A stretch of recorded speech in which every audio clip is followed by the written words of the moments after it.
저는 오늘 창세기 3장 말씀을 중심으로 십자가의 은혜라는 제목으로 하나님 말씀 나누겠습니다. 같이 한번 저를 따라해 보실까요? 십자가의 은혜. 우리 기독교의 핵심은 예수 그리스도 십자가 안에 있습니다. 예수님의 십자가의 죽음을 통하여 저와 여러분들이 죄사함을 받고 천국 백성이 되는 길을 열어 주셨습니다. 그러므로 십자가만이 구원의 길입니다.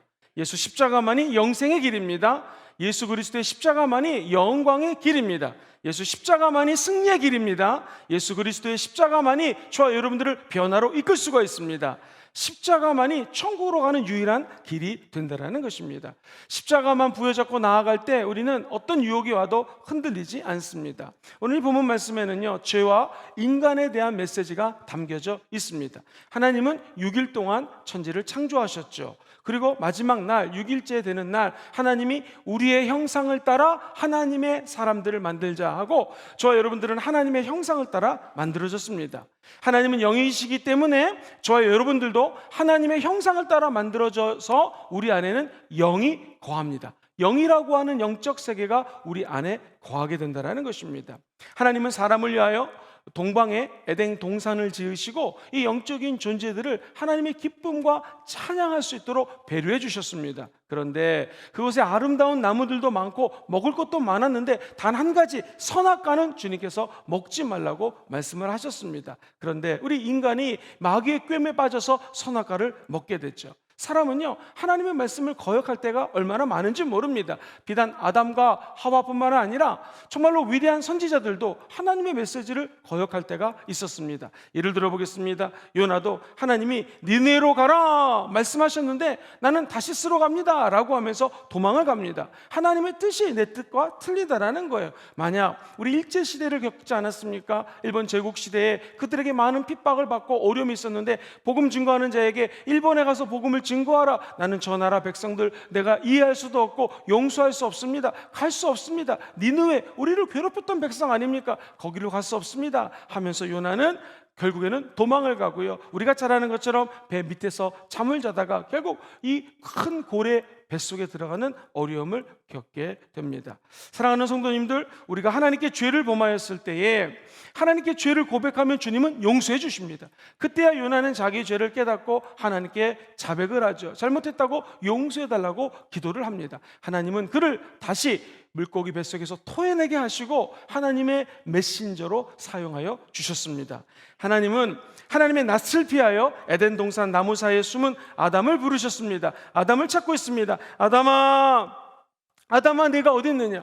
오늘 이 새벽자단에 하나님은 하나님의 사람들을 찾고 있습니다. 그분들의 이름을 부르면서 도대체 네가 어디에 있느냐? 인간의 반응은 무엇입니까? 죄를 지은 인간은 내가 벗었으므로 두려워하여 숨었습니다 라고 얘기합니다. 분명히 이상한 것은 죄 짓기 전에는요, 자기가 벗었는지 이 부끄러운 모습을 전혀 개의치 않았는데 죄를 짓고 나니 자신의 부끄러운 모습을 보게 됩니다. 그리고 무엇보다도 죄는 사람들로 하여금 두려움을 갖게 합니다. 주여 내가 부끄러워서 주님 앞에서 숨었습니다. 이 죄는 우리에게 근심을 가져옵니다. 좌절하게 만듭니다. 불안하게 만들고 걱정하게 만듭니다. 왜 그럴까요? 죄는 궁극적으로 우리를 절대 절망으로 이끄는 죄의 아비가 바로 마귀이기 때문에 그렇습니다. 안타깝게도 아담과 하와가 타락하고 전 인류는 이 죄 아래 살게 되었습니다. 성경은 분명히 말씀하십니다. 죄의 삭은 사망입니다. 죽어야 마땅하다라는 것이죠. 그런데 하나님의 은사는 무엇입니까? 그리스도 예수, 저와 여러분들의 주님 안에 있는 영생을 얻게 하여 주신다라는 것입니다. 사랑하는 성도님들, 이 죄는요, 사람을 무디게 하는 특성이 있습니다. 우리 사랑하는 우리 모든 성도님들, 결혼하신 분들은요, 데이트할 때 아내와 남편이 여자친구 남자친구가 처음 손을 잡았을 때 기억할 것입니다. 그때 손을 처음 잡았을 때 막 5만 볼트 전류가 흐르지 않습니까? 그런데 한 번 잡고 두 번 잡고 결혼해서 살다 보면 요즘에 손을 잡으면 아이고 덥다 그렇지 않습니까? 점점 사람이 친해지면 이 사랑의 감정이 무뎌집니다. 죄가 똑같습니다. 2, 30년, 3, 40년 살다 보면 덤덤해지고 무감각해지는 거하고 똑같습니다. 처음에는 겁이 나고 가슴이 두근두근거리고 죄를 지면은요 잠이 안 오고 마음이 아프고 하나님이 내가 못 볼 것을 봤습니다. 가져서는 안 될 것을 가졌습니다. 가지 말아야 될 것을 갔습니다. 잘못해 주세요. 하나님께 기도를 하는데 점점 죄가 진행이 되다 보면 이 감각이 무뎌집니다. 개구리를요 뜨거운 물에다가 확 집어넣으면 이 감각이 뛰어나기 때문에 확 물을 뛰어나가 버립니다. 그런데 개구리를 물 안에다 집어넣고 온도를 조금씩 높이면은 이 개구리는요 여기가 너무나 따뜻하고 미지근하고 좋은 거예요. 헤엄을 치고 말 그대로 영어로 릴렉스합니다. 그러다가 결국에는 물이 끓을 때에 이 개구리는 죽을 수밖에 없게 되는 것이죠. 죄가 똑같습니다.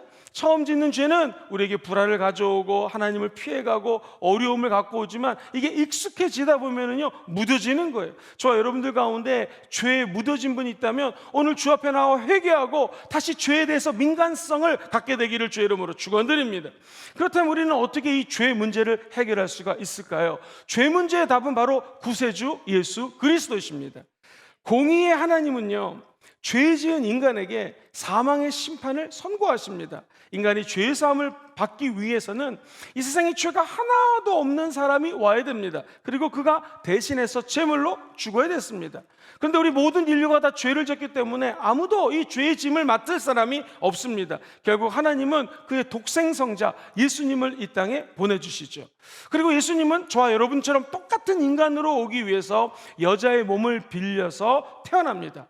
이 세상의 모든 사람들은 다 남자의 후손이에요. 그런데 오늘 본문 말씀을 보면 창세기 3장 15절에 여자의 후손이 나온다고 합니다. 여자의 후손은 무엇이에요? 아버지, 남자가 없이 태어난 예수 그리스도, 여자의 후손입니다. 그렇죠? 저와 여러분들은 다 아버지가 있이 태어났어요. 근데 예수님은 육신의 아버지 없이 어머니에게 성령으로 잉태돼서 여인의 후손으로 왔다라는 것이죠. 15절 말씀을 잘 읽어보면 마귀에게 하나님이 하시는 말씀입니다. 네가 너로 여자와 원수가 되게 하고 마귀 너의 후손도 여자의 후손, 즉 예수 그리스도를 상징적으로 얘기하죠. 예수님과 원수가 되게 하리니, 우리 가운데부터 읽어봐요. 시작. 여자의 후손은 내 머리를 상하게 할 것이요 너는 그의 발꿈치를 상하게 할 것이다. 이 마귀가 예수 그리스도의 발꿈치를 상하게 할지 모르지만 여자의 후손 예수님은 이 땅에 오셔서 마귀의 머리를 상하게 한다는 이 예수 그리스도의 십자가 복음이 창세기에 이미 3장 15절에 기록이 되어 있습니다. 그래서 우리는 이것을 원복음이라고 그래요. 오리지널 가스펠이라고 얘기합니다. 예수, 여자의 후손이 오셔서 마귀의 일을 멸하셨습니다. 그리고 마귀가 예수의 발꿈치를 상하게 해서 십자가에 죽게 했을지 모르지만 우리 예수님은 부활하셨습니다. 이 신학대학교의 총장과 학장을 역임했던 앨리스 플러라고 하는 박사님이 계시는데요, 남침내역이 아주 유명한 신학교입니다. 이분이 성도들을 이끌고 성지순례를 가게 됐습니다. 토요일 날 사람들이 이 박사님에게 얘기합니다. 목사님, 박사님, 일요일 아침에, 주일 아침에 갈보리로 가게 될 텐데 예수님이 십자가에 못 박힌 그 지점, 갈보리 십자가를 향하여 예수님이 십자가를 지시고 올라가셔서 십자가에 박혔다는 그 지점에서 우리에게 좀 설교를 해 주십시오. 이 총장님이 밤에 잠이 안 오더래요. 뭘 설교해야 될까? 하나님께 간절히 기도하다가 하나님이 무슨 말이 필요 있겠는가? 성경을 읽어라 라고 말씀을 주셨답니다. 그래서 그는 이 많은 목사님들이나 성도님들이 성지순례 가면 꼭 그 갈보리 십자가 짊어지고 올라가는 언덕에서 대성통곡합니다. 예수님 십자가에 못 박혔다고 하는 그 자리에서 많이들 웁니다. 그래서 이 성도들이 목사님의 설교를 듣고 싶었는데 박사님은 밤새도록 기도하다가 응답을 받고 마태복음 십자가 고난의 기사를 그대로 암송합니다. 그대로 읽기 시작합니다. 그런데 놀라운 것은 설교하지 않고 성경 말씀만 읽었는데 사람들이 엉엉 울고 대성통곡하면서 회개하기 시작합니다. 예수 죽음, 내 죽음, 예수 십자가에 감격한 그런 기도를 드리게 됩니다. 그리고 이 총장님은 말씀이 끝나고 난 다음에 저것이 예수님께서 저와 여러분들을 위해서 돌아가셨던 곳입니다 라고 하면서 아이작 와트의 찬송가를 부릅니다. F코드 한번 반주해 주시겠습니까? 바로 주 달려 죽은 십자가를 부릅니다. 우리가 한번 성지순례 왔다고 생각하고 앞에 보는 십자가를 보면서 한번 같이 1절과 2절만 같이 한번 찬양할까요? 주 달려 죽은 십자가 우리가 생각할 때에 주 달려 죽은 십자가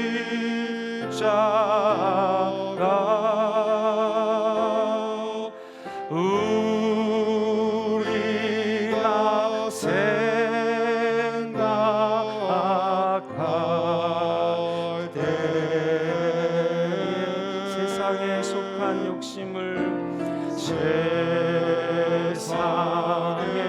속한 욕심을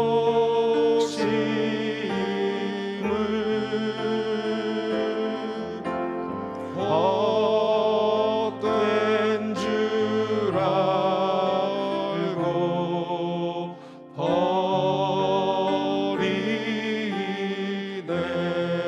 죽으신 구주밖에는 죽으신 구주밖에는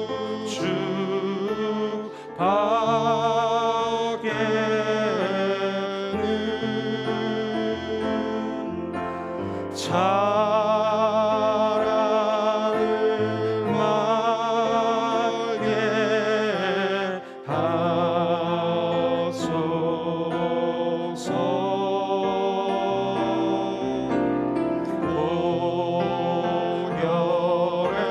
보혈의 공로 힘입어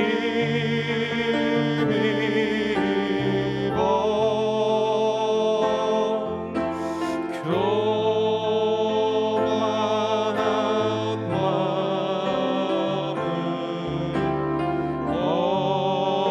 어리네. 성도들이 울면서 이 찬양을 함께 부릅니다. 그리고 그들은 이렇게 고백합니다. 내 목숨이 만약 1000개라도 우리 주님이 날 위해 죽으셨다면 나도 이 목숨을 주님께 드리기 원합니다 라고 하면서 은혜로운 성지순례를 마쳤다고 합니다. 사랑하는 성도님들, 인간을 구원하기 위해서는 두 가지 요소가 만족이 돼야 됩니다. 첫 번째는 완벽한 하나님이셔야 돼요. 두 번째, 완벽한 인간으로 와야 됩니다. 근데 이 세상 어떤 사람도 완벽할 수가 없습니다. 우리 예수님은 완벽하신 하나님이십니다. 뿐만 아니라 저와 여러분과 똑같은 인간으로 오셨기 때문에 우리 인간이 겪는 모든 고난과 질고와 아픔과 시험을 다 겪으셨습니다. 그러므로 우리가 힘이 들고 어려움을 닥치고 스트레스를 받을 때마다 우리의 질고를 감당하시고 모든 시험을 받으신 예수께 나와 기도하시면 주님은 저와 여러분들의 모든 죄를 용서해 주시고 시험에서 건져주십니다. 예수님이 찔림은 저와 여러분들의 허물 때문입니다. 그리고 그가 상함은 저와 여러분들의 죄악 때문입니다. 예수님이 상하셨다는 것은 십자가에서 고난을 당했다는 것입니다. 아마도 마귀는 예수님이 십자가에 죽는 모습을 보고 기뻐했을 것입니다. 그리고 너무나 자기들 나름대로 파티를 열었을 것입니다. 로마의 권력을 이용해서 예수님은 십자가에 꽝꽝꽝 못 박여 죽였습니다. 사랑하는 성도님들, 그러나 사탄은 예수님의 발꿈치를 상하게 했을지 모르지만 우리 예수님은 그 마귀의 머리를 완전히 짓밟아 부셔버리셨습니다. 왜 그럴까요? 우리 예수님은 죽으실 뿐만 아니라 장사한 지 사흘 만에 부활하셨습니다. 그리고 우리는 예수 그리스도 때문에 승리의 개가를 부르는 하나님의 자녀가 되었다는 것이죠. 그러므로 구원의 길은 예수님밖에 없습니다. 십자가에 달려 죽고 부활하신 예수님을 구주로 믿고 영접만 하면은 저와 여러분들에게는 마귀의 세력으로부터 자유케 되고요, 마귀의 머리를 상하신 예수님 때문에 저와 여러분들은 승리의 잔을 들게 된다는 것입니다. 더 중요한 것은 아담과 하와 때문에 물려받았던 원죄가 있거든요. 아까 제가 오리지널 가스펠 원복음 말씀드렸잖아요. 이 원죄는 것은요, 오리지널 신입니다. 원래부터 갖고 있던 죄가 있었는데 이 죄뿐만 아니라 지금 현재의 죄, 미래의 죄까지도 주님은 용서해 주신다는 것이죠. 그 예수의 보혈을 찬양합니다. 그래서 에베소서 기자는 1장 7절에 이렇게 얘기합니다. 같이 읽어봐요. 시작. 우리는 그리스도 안에서 그의 은혜의 풍성함을 따라 그의 피로 말미암아 속량 곧 죄사함을 받았느니라. 제가 이렇게 아무리 십자가에 대해서 설교를 한다 할지라도 십자가는 이론이 아닙니다. 십자가는 공부한다고 얻어지는 것도 아닙니다. 십자가는 하나님의 능력입니다. 우리 삶에서 십자가는 저와 여러분들에게 생명을 부어주신다는 것이죠. 하나님께서 우리에게 주신 최대의 선물이 무엇인가? 저와 여러분들이 이번 주에 묵상하는 십자가입니다. 십자가만이 저와 여러분들의 소망입니다. 십자가가 구원입니다. 십자가가 천국으로 인도하는 가이드 역할을 한다는 것입니다. 하나님께 사랑받는 마카리우스라고 하는 하나님의 제자가 꿈을 꿨어요. 그 꿈에서 주님이 더없이 힘겹게 십자가를 짊어지고 얼마나 어렵게 그 길을 걸어가는지, 마카리우스가 주님 그 십자가 제가 질게요 졸졸졸졸졸 따라다니면서 십자가를 진다고 했는데 예수님은 아무 말씀 안 하십니다. 자꾸 마카리우스가 가슴이 답답하고 너무나 당혹스러워서 끈기 있게 주님 앞에 십자가를 제가 질게요, 저 십자가 넘겨주세요 라고 이야기를 했습니다. 예수님은 양 어깨에 그 십자가를 짊어지고 여전히 그 길을 가시다가 가만히 스탑하고 사랑하는 제자를 바라봅니다. 마카리우스야, 이것은 내 십자가란다. 나는 네가 조금 전에 내려놓은 너의 십자가를 짊어지기 원한다. 내 십자가를 져 주기 전에 나는 네 십자가를 네가 지기를 원한다. 그래서 자기가 있던 곳으로 달려갔더니 거기다가 자기 십자가를 모래 위에다가 내팽겨쳤다라는 거예요. 그래서 마카리우스는 거기서 무릎을 꿇고 회개하고 자기의 십자가를 짊어집니다. 그리고 열심히 예수님을 따라갑니다. 주님 어디 가셨습니까? 어디 가셨습니까? 예수님이 안 보입니다. 그때 주님의 음성이 들립니다. 아들아, 네가 나를 사랑하는 마음으로 너 십자가를 질 때는 바로 내 십자가를 지는 거하고 다를 것이 없다. 너는 곧 내 십자가를 짊어진 것이다 라고 하면서 그가 하나님 앞에 계시적인 꿈을 깨었다고 간증하고 있습니다. 사랑하는 성도님들, 우리도 마찬가지입니다. 예수 십자가 죄사함 받았죠. 그런데 그 십자가는 저 여러분들에게 이야기합니다. 내가 널 위해 십자가를 졌는데 너는 나를 위해 무엇을 하겠는가? 너는 너의 십자가를 어디다 내팽개치고 지금 나왔는가? 우리 모두에게는 하나님이 맡겨준 십자가가 있습니다. 이 십자가가 때로는 짐이 되고 어렵고 힘이 들고 눈물이 날 수 있지만 우리 주님은 저와 여러분들이 각자가 짊어질 십자가를 지라고 말씀하십니다. 그래서 예수님께서는 누구든지 한번 따라해볼까요? 예수님을 따르려거든 자기를 부인하고 십자가를 지고, 그 다음에 세 번째가 뭐예요? 드디어 예수님을 따르라는 것입니다.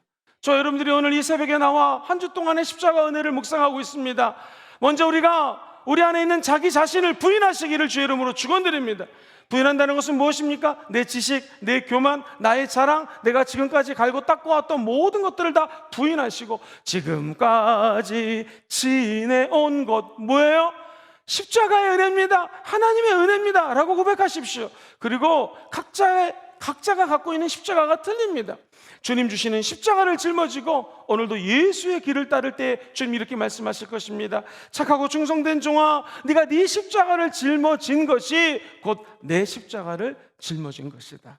목사님, 내 십자가가 무엇입니까? 남들보다 더 하나 가진 게 있다면 그게 내 십자가요, 내 사명입니다. 그 가진 것을 통하여 다른 사람을 섬기라는 것입니다. 내가 어떤 사람들을 바라볼 때마다 심장이 뛴다. 어르신들을 바라보면 저분들을 돕고 싶다. 여러분의 십자가는 어르신들을 돌보라는 하나님의 계시요 사명입니다. 어린 아이들 보면 너무나 좋고 사랑스럽다. 어린이들에게, 다음 세대들에게 사랑을 증거하라는 하나님의 십자가입니다. 때로는 십자가는 고난을 상징하기 때문에 여러분의 아내가 십자가가 될 수가 있고, 나의 남편이 십자가가 될 수 있고, 우리의 자녀가 십자가가 될 수도 있습니다. 중요한 것은 하나님이 원하시는 십자가, 나에게 맡겨준 십자가를 짊어지면 이것이 어려운 것 같지만 결국 이 십자가의 길이 승리의 길로 인도하게 될 것입니다.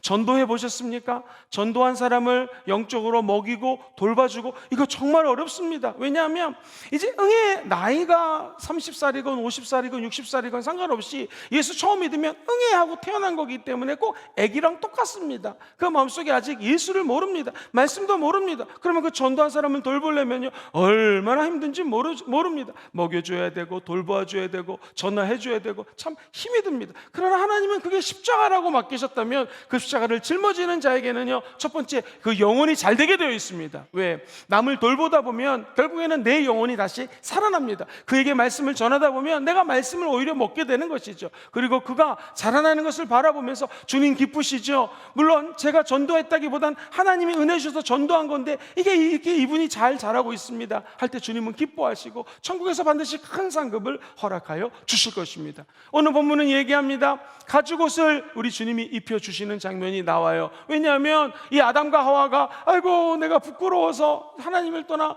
숨었습니다. 그때 주님이 이 부끄러워하는 자들에게 이렇게 말씀을 하십니다. 너희가 부끄러워서 무화과 나뭇잎으로 너희 부끄러운 부분을 가렸지. 그런데 햇빛이 쨍쨍 찌니까 또르르 말려가지고 다시 부끄러운 부분이 드러납니다. 죄가 이렇습니다. 내가 내 힘으로 막 감추려고 해도 감출 수가 없습니다. 인간이 갖고 있는 행위로 자기 수치를 커버하려고 해도 이게 커버가 되지 않습니다. 무화과 잎으로 수치를 가린 것은 우리 인간들이 하는 짓입니다. 내 잘못을 어떻게 해서든지 덮어보려고 별짓 다 하는데 이게 만천하에 다시 드러나게 된다는 것입니다. 인간의 노력으로는 이 죄의 수치를 감출 수가 없습니다. 그때 우리 주님은 아마 이런 생각을 하셨을 것 같아요.